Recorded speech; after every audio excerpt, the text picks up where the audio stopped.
de la mañana. Le repito, 86 66 89 16. Y también pues a través de las diferentes plataformas de redes sociales que siempre tenemos activadas y dispuestas para que usted le dé seguimiento a los esfuerzos de comunicación de Red Democrática. Estamos en Spotify también, estamos en Twitter, estamos en Instagram, estamos en Facebook, en fin, ahí nos puede encontrar en diferentes plataformas. Hoy tenemos un invitado especial, hoy tenemos a don Joaquín Arguedas, exdirector del Servicio Civil, y vamos a hablar de los alcances de la Ley Marco de Empleo Público que empieza a regir ahora en marzo, pero eso será dentro de algunos instantes. En este momento vamos con el micro de coaching político con nuestro codirector y coproductor, don Jonathan Prendas.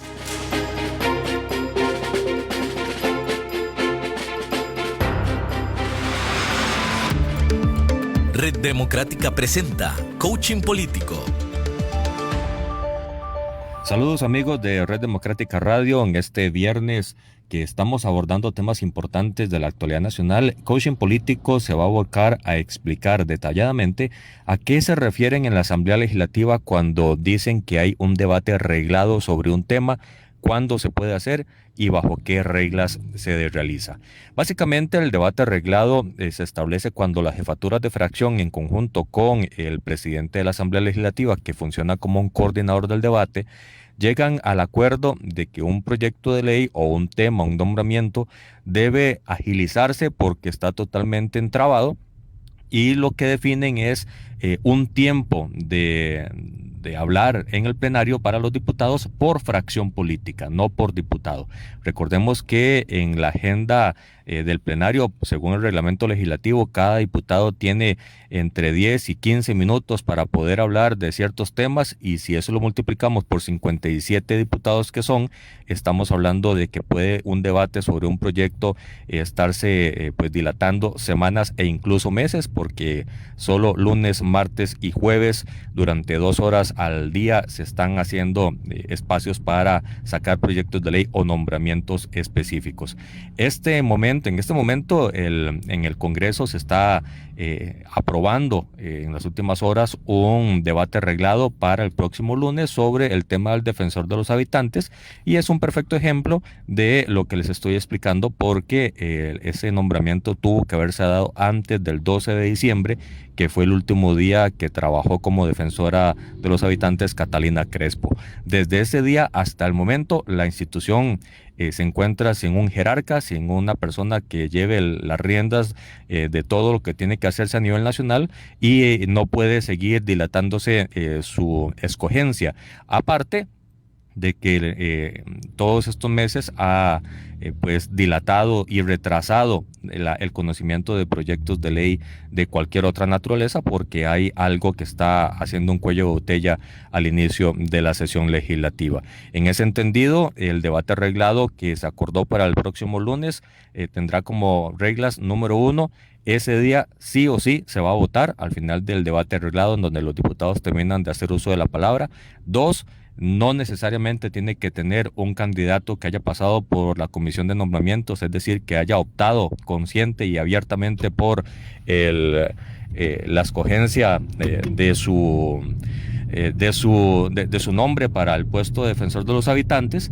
Y el número 3, pues se pueden generar algunos atrasos durante el día, pero al final de la sesión sí se va a escoger el próximo lunes, salvo una eventualidad técnica o una ruptura de este acuerdo de las fracciones legislativas, al próximo defensor de los habitantes.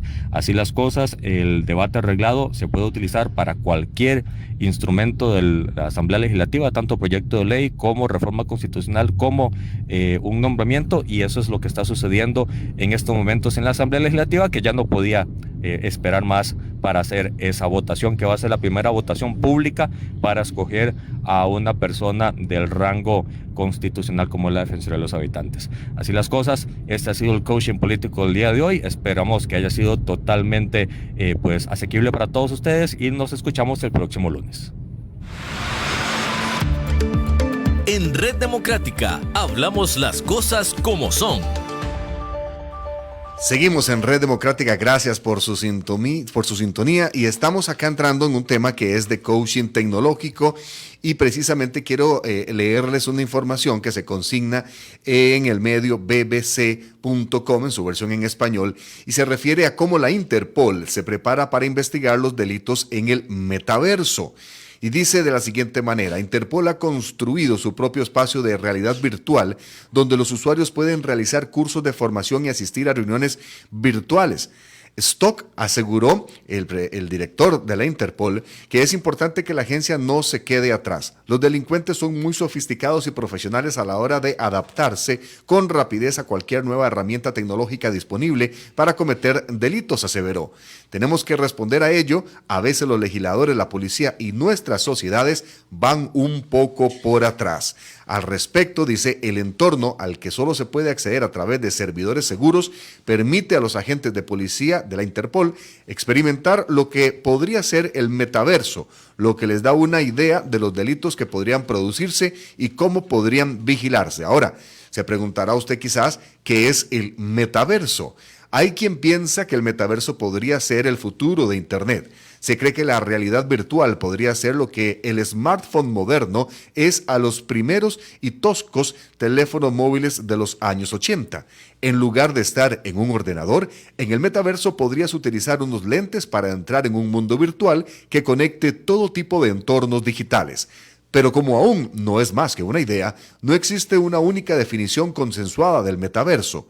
En otras palabras, llamar metaverso a un mundo de realidad virtual es un poco como llamar Internet a Google. Entonces, ¿cómo puede Interpol, una organización que facilita la cooperación policial mundial, investigar el metaverso si aún no existe? Aquí es donde entrarían en juego los mundos virtuales.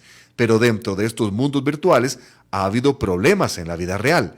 En el 2022, una investigación de la BBC detectó problemas de acoso verbal y sexual dentro de los juegos de realidad virtual, que un periodista calificó de inquietantes.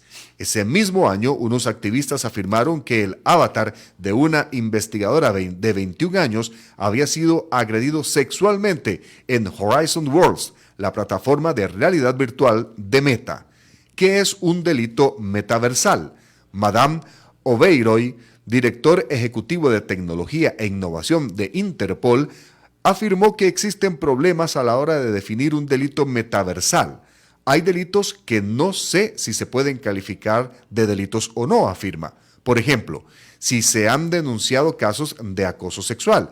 Si nos fijamos en las definiciones de estos delitos en el espacio físico o intentamos aplicarlas en el metaverso, surge una dificultad. No sabemos si podemos calificarlos de delito o no, pero esas amenazas están ahí, así que esas cuestiones están aún por resolverse. Según él, uno de los grandes retos a los que se enfrenta Interpol es la concientización sobre estos problemas. El ejemplo que suelo utilizar es que si tienes que salvar a una persona que se está ahogando, necesitas saber nadar, dijo. Del mismo modo, si las fuerzas del orden están interesadas en ayudar a las personas que han resultado heridas en el metaverso, necesitan conocer el metaverso. Y ese es uno de nuestros objetivos, asegurarnos de que el personal encargado de hacer cumplir la ley empiece a utilizar el metaverso y se concientice. En ese sentido, es muy importante. En Red Democrática, trazamos el norte de Costa Rica. Red Democrática presenta Faro Nacional. Iniciamos con nuestra sección de fondo y les agradecemos por seguir en sintonía de CRC 89.1 Radio aquí en Red Democrática.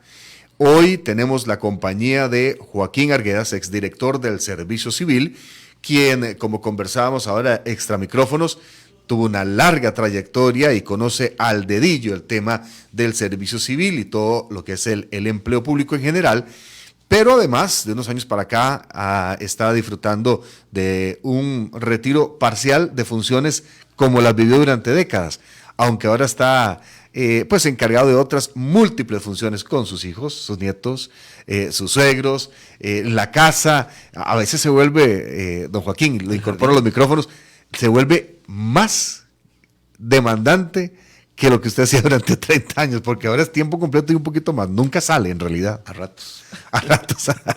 ¿Cómo está? Bienvenido a los micrófonos de Red Democrática. Muy bien, don Francisco. Muchas gracias por la invitación. Un cordialísimo saludo a todos los que nos ven y escuchan. Y aquí estamos a la orden para conversar sobre estos temas que tanto me gustan y de los que prácticamente dediqué toda mi vida, ¿verdad? Sí, sí, yo sé que usted es una de las autoridades en este tema. Vamos a tratar de analizar el tema de la Ley Marco de Empleo Público, número 10.159, sin tomar una posición para un lado o para el otro, porque genera muchas pasiones, ¿verdad? El tema hasta el día de hoy, los sindicatos se mantienen activos al respecto, hay mucha información, lo comentábamos antes de iniciar el programa, y de toda esa información podría ser que alguna no sea exacta, alguna sea del todo errónea, alguna sea verdad, pero el reto es encontrar cuál es la correcta, creerla, entenderla y a partir de ahí asimilarla y prepararnos, en el caso de los empleados del sector público, para los cambios que eso va a significar. En algún momento, y consigno lo que en su momento señaló el semanario Universidad, como para tomar un referente de los colegas, se decía que entraba en vigencia un año después de su publicación, el 9 de marzo.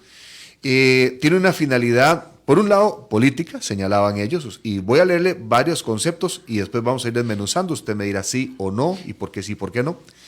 Dice, tenía una finalidad primero política, concentración de poder en el Ejecutivo. Por un lado, en los supremos poderes, instituciones autónomas e independientes, se crean dos regímenes de empleo público, señalaban ellos.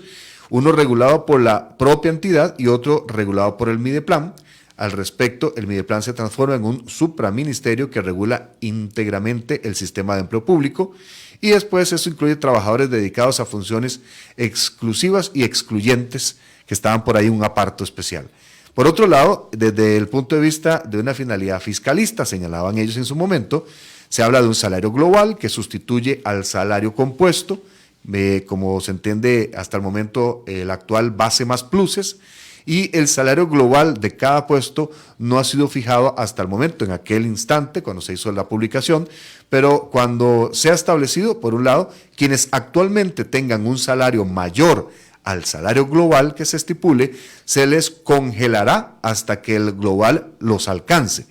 Quienes, por otro lado, actualmente tengan un salario menor al salario global, se mantendrán en la misma modalidad hasta que alcancen al salario global.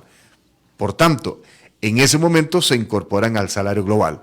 Negociación colectiva no aumentará salarios ni creará incentivos o pluses, se señalaba en ese momento. Y el último aspecto por acá, se excluye a entes públicos no estatales, al cuerpo de bomberos y a empresas e instituciones públicas en competencia. Eso es una síntesis muy rápida como para ponerlo sobre la mesa y empezar. Y al respecto, don Joaquín, ¿qué tanto de esto es exacto, es preciso? ¿Dónde se ha generado el mayor problema? ¿Y qué le podría recomendar a usted a un empleado del sector público que estuviera aquí con nosotros en este momento, como hay muchos escuchando a través de la radio, que debe entender para estar preparado para lo que viene ahora en marzo? Ok. Bueno, creo que primero que todo es importante hacer un encuadre país. Como bien lo ha presentado los diferentes informes, del cual tenemos uno reciente, de la Organización para la Cooperación y el Desarrollo Económico, la OCDE, tenemos un problema muy serio. Un endeudamiento que pasa supera el 60% del PIB y resulta que de nuestros ingresos, más del 50%, aproximadamente el 52% de los ingresos se dedican a salarios. Eso es exactamente el doble de la media de la OCDE. ¿Esto qué significa? Bueno, que aun cuando el Estado costarricense no es especialmente grande, no es uno de los más grandes de ese referente que es la OCDE, lo cierto es que hay una disparidad salarial descomunal. Una disparidad salarial que en algunos casos hacía que en una misma posición siempre nada más por el gusto de estar en una institución X, usted ganaba 3, 4 veces más. Entonces, eso es una situación que no podía seguir y que no debe seguir en este país. Especialmente la parte más castigada ha sido siempre el Poder Ejecutivo. Con algunas excepciones por ahí que lograron salirse, pero el Poder Ejecutivo es el más castigado desde el punto de vista de salarios verdaderamente, en algunos casos, decir que como dicen en alguna jerga sindical de hambre, eso en Costa Rica en el sector público no existe. Pero claro, todo el mundo quiere ganar más, ¿verdad? Pero lo cierto del caso es que el sector público, el Poder Ejecutivo, perdón, quedó totalmente muy lejos de los salarios que empezaron a recetarse, por decirlo de esta manera, otros poderes y autónomos. Desde el mismo momento en que se violentó la voluntad del constituyente en 1953. El constituyente estableció en el artículo 192 de la Constitución Política que un estatuto de servicio civil regulará las relaciones entre el Estado y los servidores. Ese estatuto que se aprobó en 1953, 4 años después, como decía un transitorio de la Constitución, cambió la palabra Estado por Poder Ejecutivo. Y de ahí en adelante viene, en algunos casos, lo que podríamos llamar el desastre, de implicar que cada quien hizo lo que le dio la gana desde el punto de vista salarial. Entonces, eso había que corregirlo y se necesitaron casi 70 años para que se aprobaran 3 o 4 leyes en la administración anterior que de alguna manera vienen a poner un poco de orden en este desorden que teníamos en el sector público costarricense. De estas leyes estamos hablando: la ley de fortalecimiento de las finanzas públicas, la ley que establece reglas diferentes para el asunto de la huelga y del paro, que se había convertido en una especie de forma de vida de algunos gremios, y finalmente la ley de empleo público de marzo del año anterior, que como todo en la vida, podemos poner el famoso ejemplo aquel del vaso medio lleno y vaso medio vacío.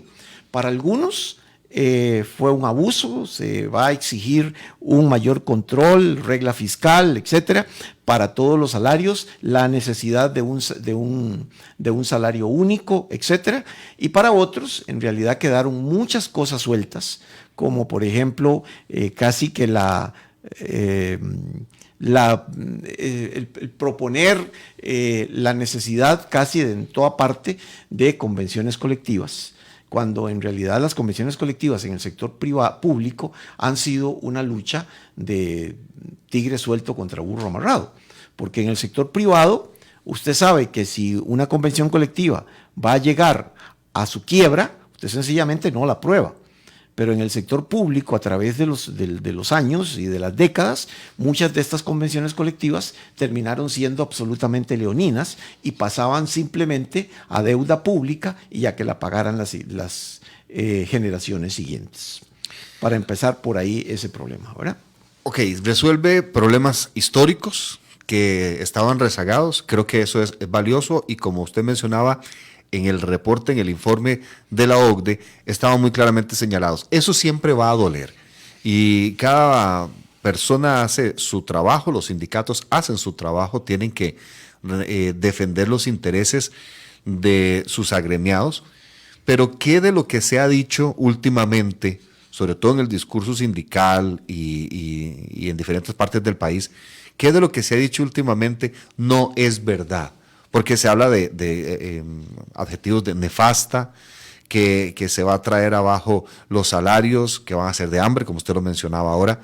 Y cuando analizamos cómo va a ser la lógica del salario global, que dice quienes actualmente tengan un salario mayor al salario global que se señale para cada puesto, para cada perfil, se les congelará hasta que el global los alcance. Por otro lado dice, quienes actualmente tengan un salario menor al salario global, se mantendrá en la misma modalidad hasta que alcancen al global. Eso, ¿por ¿Cómo tienen que entenderlo las personas? Creo que está muy claro, pero de la discusión que se hizo cuando se estaba construyendo y que usted estuvo ahí muy, muy cerca, ¿cómo deben ellos analizarlo? A mí me parece algo correcto, ya ahora sí estoy opinando yo, pero siempre dirán, bueno, ¿cómo se fija el salario? Porque el costo de la vida está muy alto, hay gente, como usted dice, siempre va a querer más. ¿Qué la gente tiene que entender y sobre todo dejar de creer en informaciones que quizás no han sido exactas en este tiempo al respecto del salario? Ok. Lo primero es entender que no por el hecho de tener 110 pluses diferentes, yo voy a ganar más o es necesariamente bueno para mis intereses. Estoy hablando del sector educación. El sector educación creó más de 100 pluses diferentes, pero resulta que algunos de esos pluses, muchísimos de esos pluses, fueron hechos a la medida para un pequeño sector, para un pequeño grupo. Es más, hay pluses que nada más podían disfrutarlos 4 personas en una planilla de casi 90,000 personas. Entonces, yo pienso que a mí no me tiene que importar cómo me pagan, sino cuánto me pagan.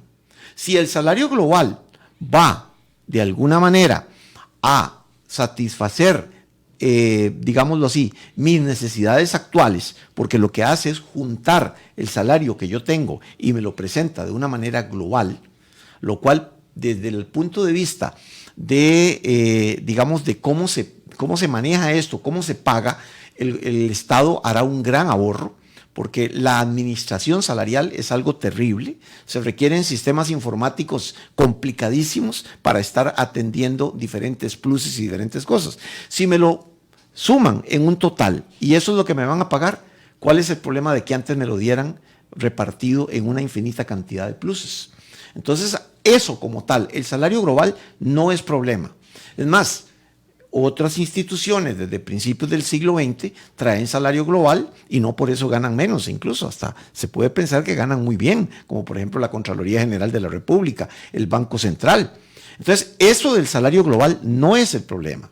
El problema es que hay lugares donde los salarios son verdaderamente estrambóticos. Entonces, ahí van a quedar congelados.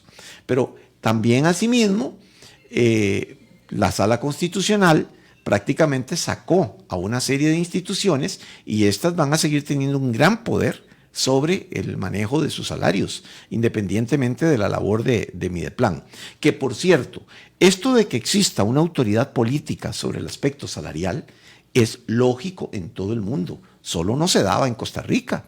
Y realmente, ya le digo, usted podía aumentarse todo lo que quisiera, podía aprobar la convención colectiva que fuese, y resulta que Hacienda no opinaba. Simplemente tenía que ver de dónde conseguía deuda para cumplir con el presupuesto de todas las instituciones. Entonces, a mí me parece que esto no es ninguna tragedia, que sí, ciertamente, aquellos que tienen salarios muy altos, primero se les va a evidenciar más fácilmente, porque antes se había logrado que, por ejemplo, el salario fuera confidencial, que esto es una barbaridad, ¿no? Ahora no. Entonces siempre va a sonar muy grande cuando le digan a un salario global en una institución y pues en otra parte ese mismo salario global va a ser más bajo.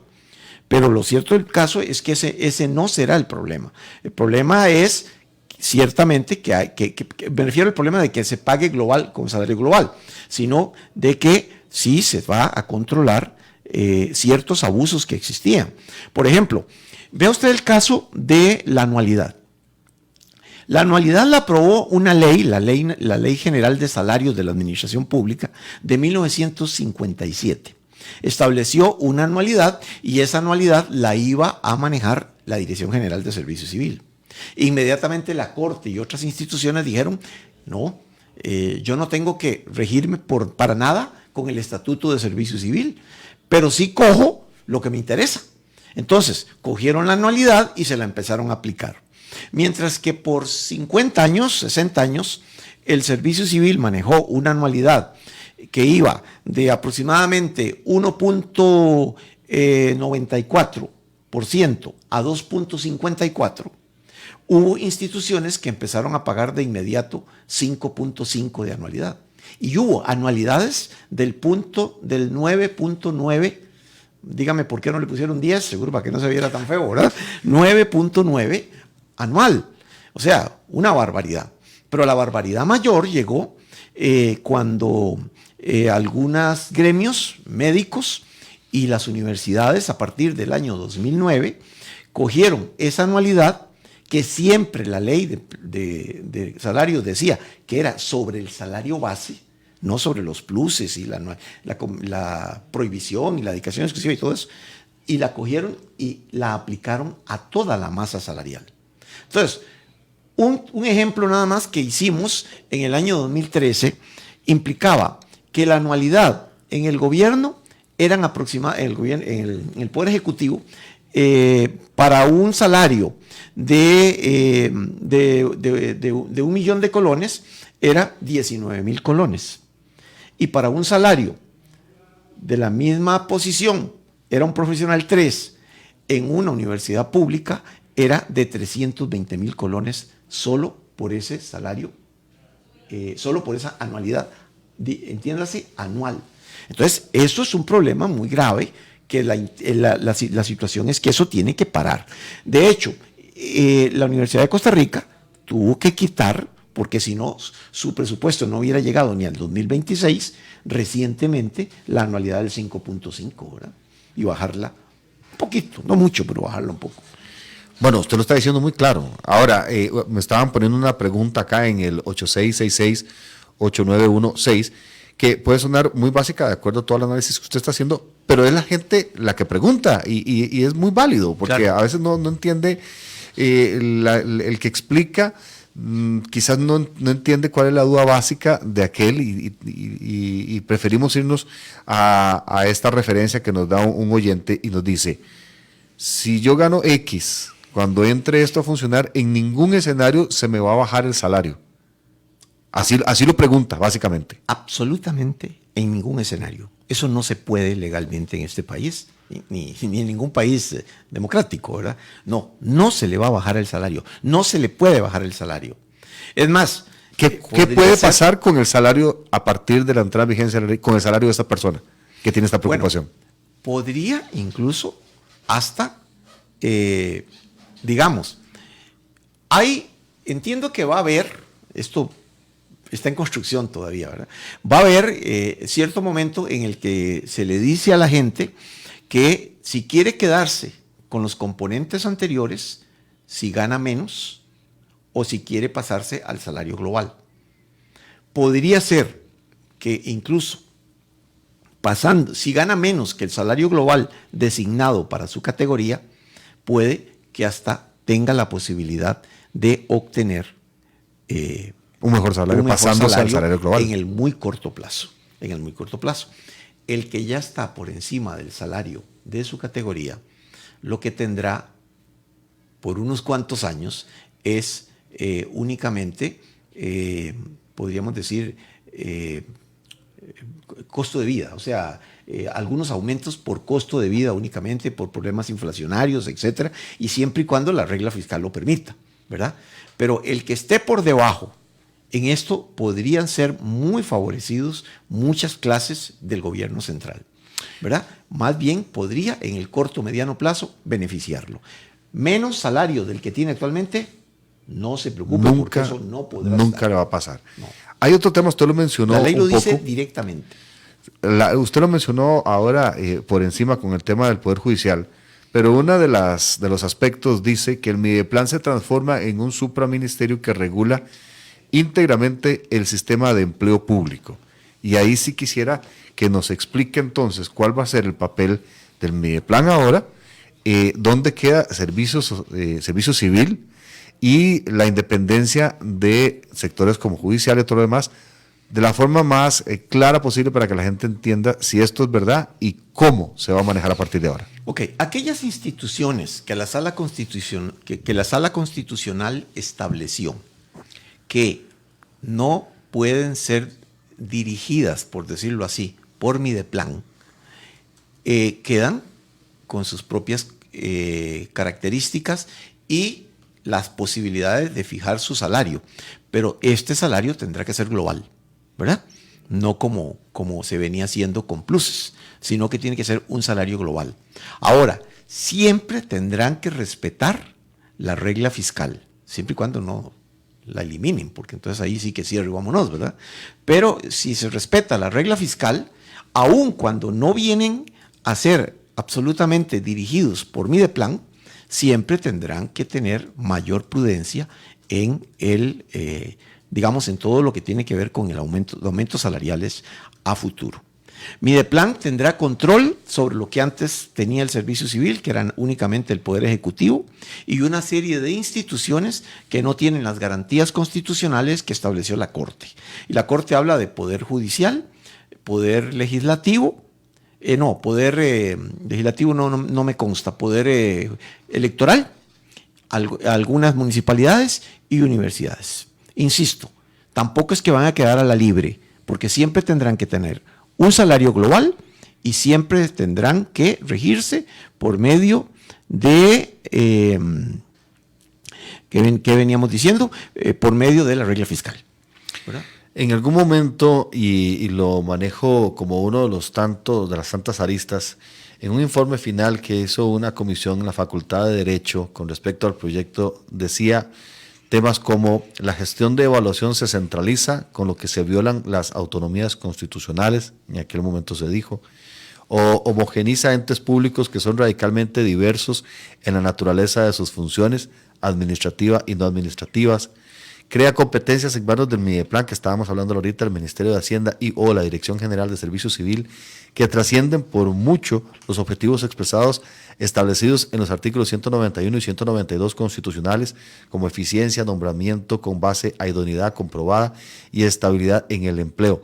Además, el salario global impide la negociación colectiva sobre salarios y pluses salariales en violación de lo señalado expresamente por la Sala Constitucional. ¿Todo esto sí o no y por qué? Qué pena que no se preocuparon tanto, dada la pureza legal que quieren establecer ahí, en el hecho de que desde hace 70 años estamos violentando el artículo 192 de la Constitución Política, que hace que el Estatuto de Servicio Civil, artículo primero, sea inconstitucional, aunque no fuese declarado así, y ahora puedo contarle algunas anécdotas al respecto. En realidad,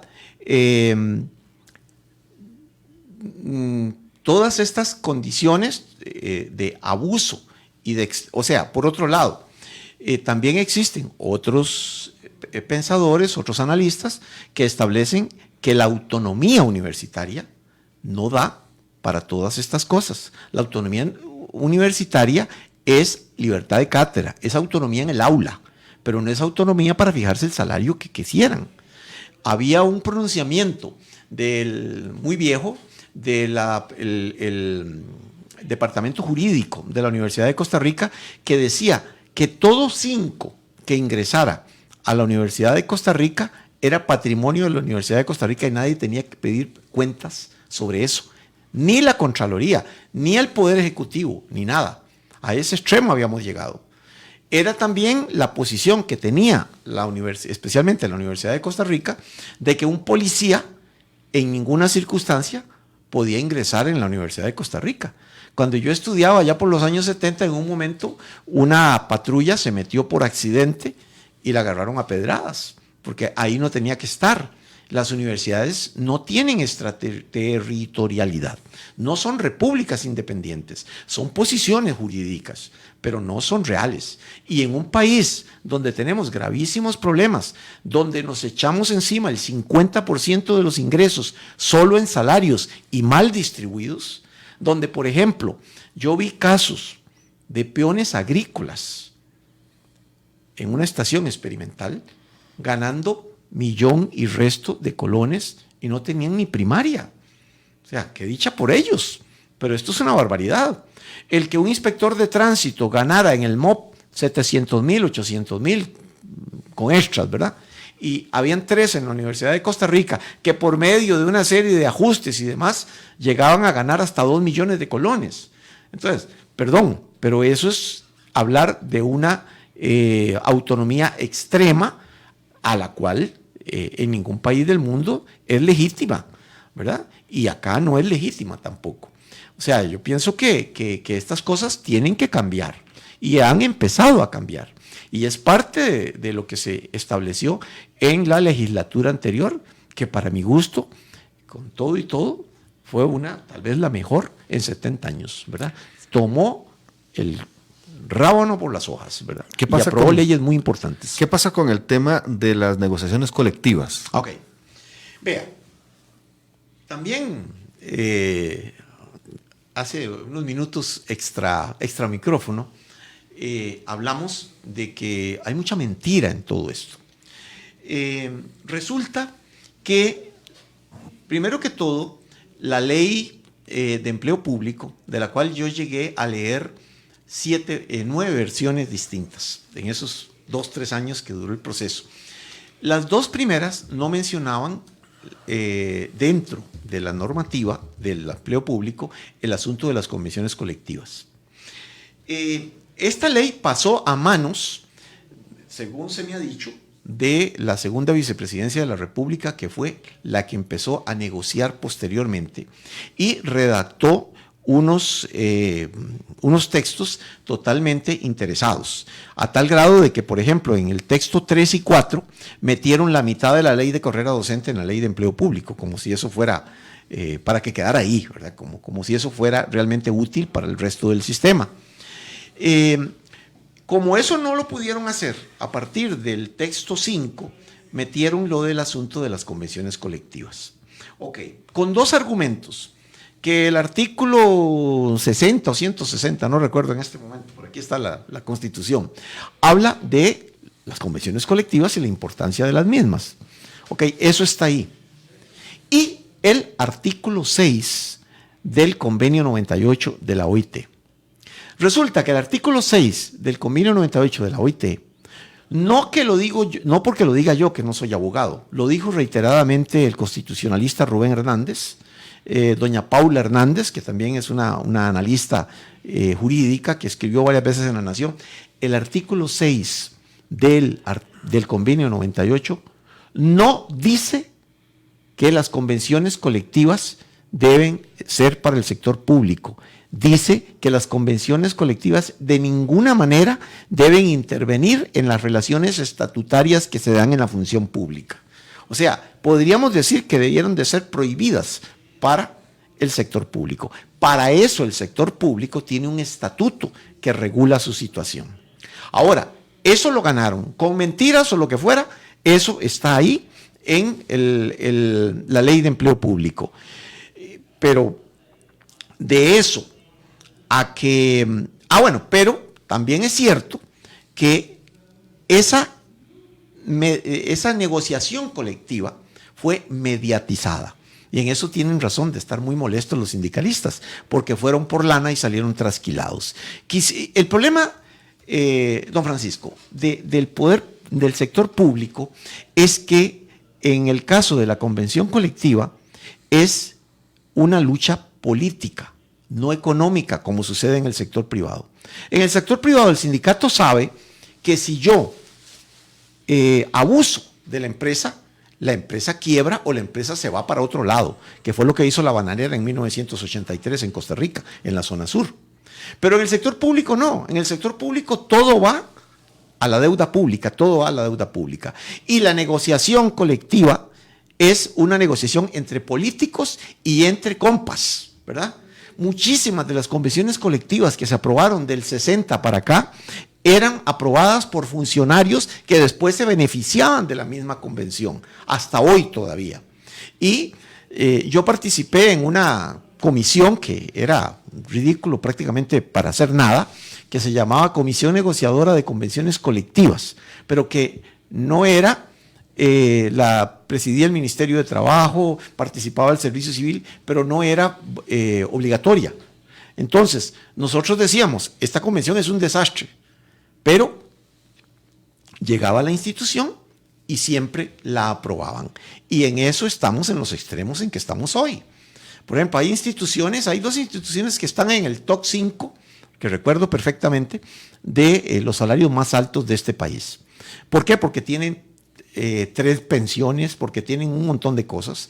El salario base no era tan importante, pero sí otras cosas que aparecían en la convención colectiva. Por ejemplo, la Junta de Protección Social y el Instituto Costarricense de Turismo. Ha sido un abuso permanente estas convenciones colectivas. Entonces, primero que todo, sí, va a haber convención colectiva para todo el mundo, pero una convención colectiva que no puede negociar aspectos salariales más allá de la regla fiscal. Por eso es que tanto detestan la regla fiscal, porque la regla fiscal es la que vendría a poner orden en este aspecto. Sí se podrán tomar en cuenta otras cosas, permisos, garantías, ventajas, etcétera, pero no una situación básicamente salarial.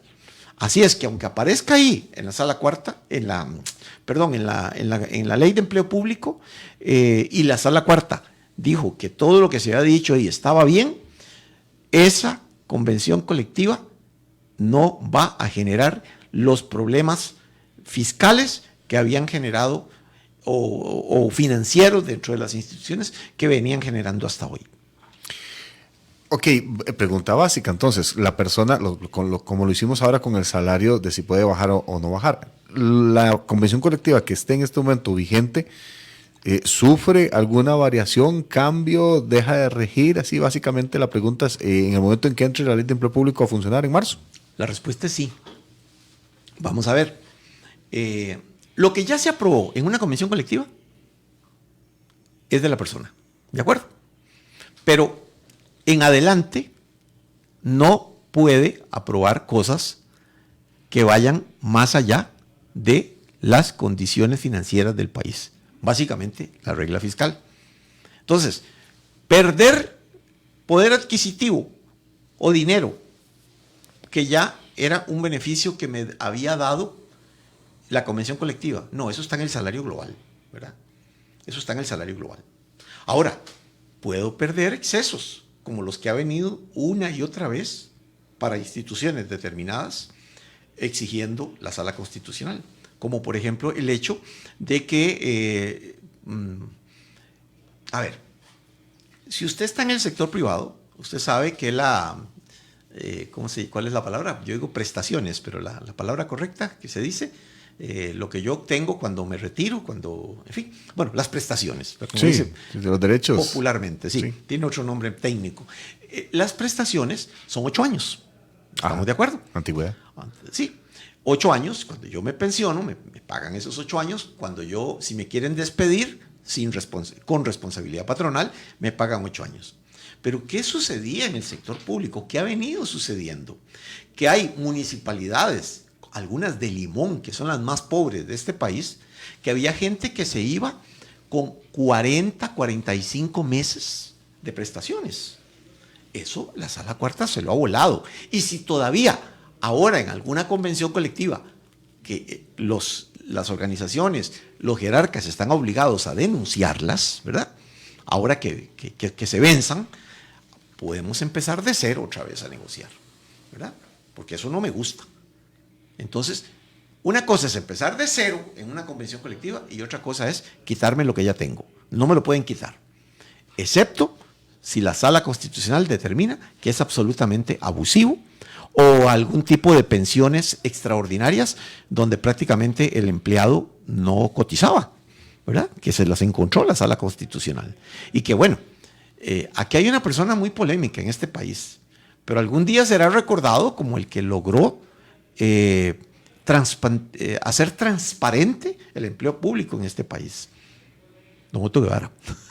Es el que llevó no tengo el gusto de conocerlo, no he votado por él, por si acaso alguien quiere referirse al tema, pero que ha hecho un enorme trabajo para hacer transparente el empleo público en este país, como que hace 20 años llegó y dijo, bueno, yo quiero saber cuánto se gana aquí.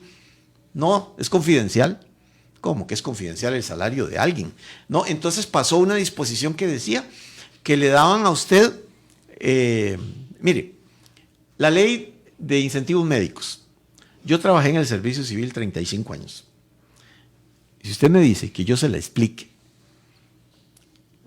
llamo a a un par de expertos que había en la institución para que vengan y me ayuden. Porque sencillamente fue hecha por matemáticos, fue hecha por actuarios, y entre más complicado, menos. Entonces, a usted le decían, ¿cuánto gano? Entonces, mi salario base es este, más esto, y lo que dice aquí y lo que dice allá. Nunca iba yo a sacar el monto total. Hoy la sala ya llegó un momento en el que dijo, no señor, si preguntan por el salario de don Francisco, tienen derecho a saber cuánto es el salario de don Francisco en el sector público, desde luego, ¿verdad? Privado es otra cosa. Y además, que me lo den en su totalidad. Y ahora va a estar incluso en un salario global. Entonces, estas cosas cada vez han sido en beneficio de la democracia de este país y de la transparencia. Y creo que es muy bueno todo lo que hemos venido haciendo. Incluso el hecho de que de hace unos 15, 20 años para acá, mire, don Francisco, seguro no estaríamos hablando, hace 20 años no estaríamos hablando de este tema. Yo recuerdo escuchar a periodistas decir, no, es que ese es un tema muy técnico, muy aburrido, ¿y para qué? Cuando empezaron a ver que sí era muy técnico, que sigue siendo aburrido, pero que estábamos haciendo una gran cantidad de injusticias en el Estado costarricense, donde habían salarios estrambóticos y habían salarios que apenas superaban el salario mínimo del sector privado. Aquí esta cosa se está poniendo interesante, y desde entonces estamos cada vez hablando más con eso. A mí una vez una periodista recién como director general de Servicio Civil dio una posición, un periodista, y nosotros, ¿por qué no nos invita para hablar del asunto? Y bueno, no, es que eso nadie lo escucha. ¿Para qué? A mí y a mi periodista en aquel tiempo nos lo dijeron. Y eso cambió radicalmente con el tiempo, y hoy en día pasa a ser un tema que es importante y que se discute regularmente, ¿verdad? No, y se discute y la gente le presta mucha atención. Basta ver la reacción en redes que estamos teniendo, y recuerde que usted puede también enviarnos su opinión, su comentario al 8666-8916 de CRC 89.1 Radio. Estamos llegando casi a la recta final del programa. Estamos en Red Democrática, y una duda antes de entrar en conclusiones. Se dice que en los supremos poderes, instituciones autónomas e independientes, se crean dos regímenes de empleo público.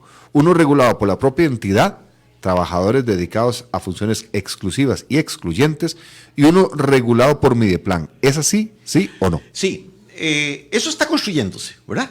Todavía la figura, el muñequito, no ha salido como tiene que estar.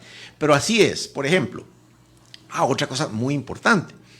Si bien es cierto, las universidades tienen, ¿cómo se llama esto? Autonomía, y pueden tener su propio sistema, considerando sus puestos clave. Es decir, un conserje será conserje en cualquier parte. Una secretaria será secretaria en cualquier parte.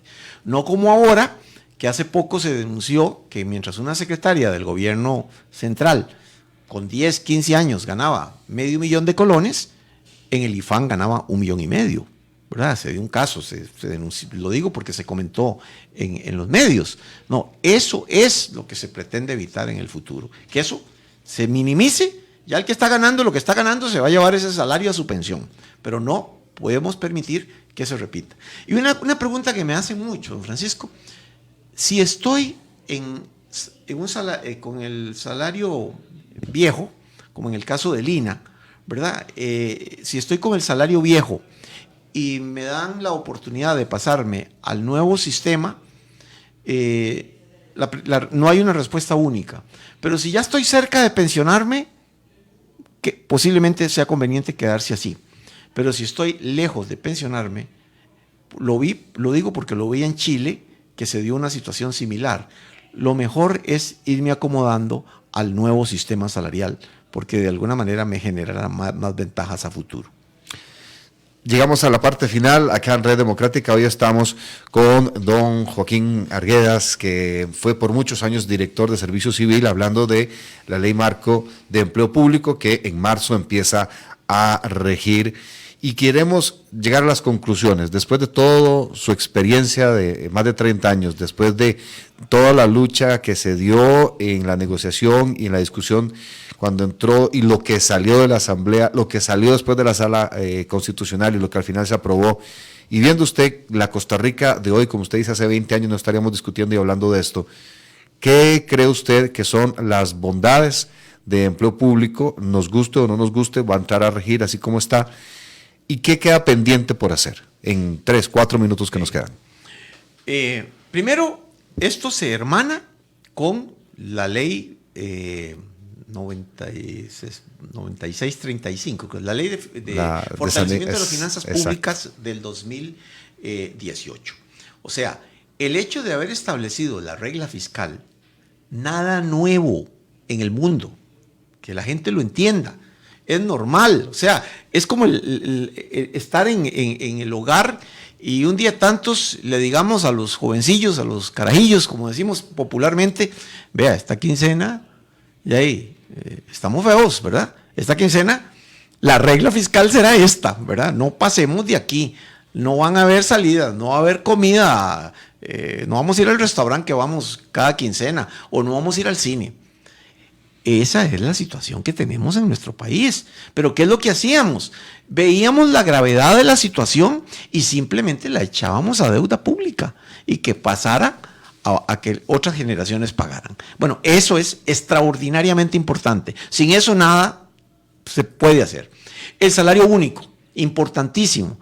En una democracia, eso va a ser transparente las finanzas públicas y hacer transparente lo que la gente gana en un lugar y otro. No porque yo trabajo en una autónoma o en una municipalidad, gano 3, 4 veces más de lo que gano en un ministerio. Eso no está bien. Hay un artículo muy, muy importante, el artículo 19, que establece el principio del Estado como patrono único. Entonces, eso significa que yo digo a veces que el Estado costarricense, como se dice claramente, no es grande, pero sí es adiposo en algunos casos. Es decir, hay lugares donde sobra gente y hay lugares donde falta gente. Por ejemplo, en este país faltan 4,000, 5,000 policías, ¿verdad? Pero no es mejor crear oficinistas y profesionales y demás en otras instituciones, que no digo que no haya que ponerlas a hacer, pero en realidad ocupamos más policías, ocupamos más inspectores de tránsito. Entonces, esto lo que dice es que la gente será trasladada donde el Estado, con algunas limitaciones, desde luego, donde el país lo necesite, ¿verdad? Entonces, este artículo 19 es muy importante y es un artículo que deberíamos de estar discutiendo y deberíamos de recordarle al gobierno que en muchas oportunidades debería de aplicarlo, ¿verdad? Y esto significa también que plaza quemada, ¿verdad? Puede ser porque se pensiona la persona, porque lo que sea, puede ser que se ocupe más en otra parte, ¿verdad? Y no creando burocracia en una oficina que ya de por sí lo tiene. Y también de ahí la apertura, la tercerización cuando esto convenga. Eso desde el 2018 se podía estar haciendo, ¿verdad? Y todavía falta.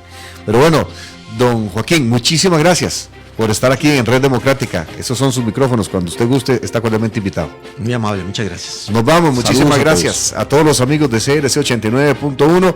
Eso ha sido Red Democrática. Si Dios lo permite, el lunes estaremos por acá, en los micrófonos una vez más. Que Dios los bendiga.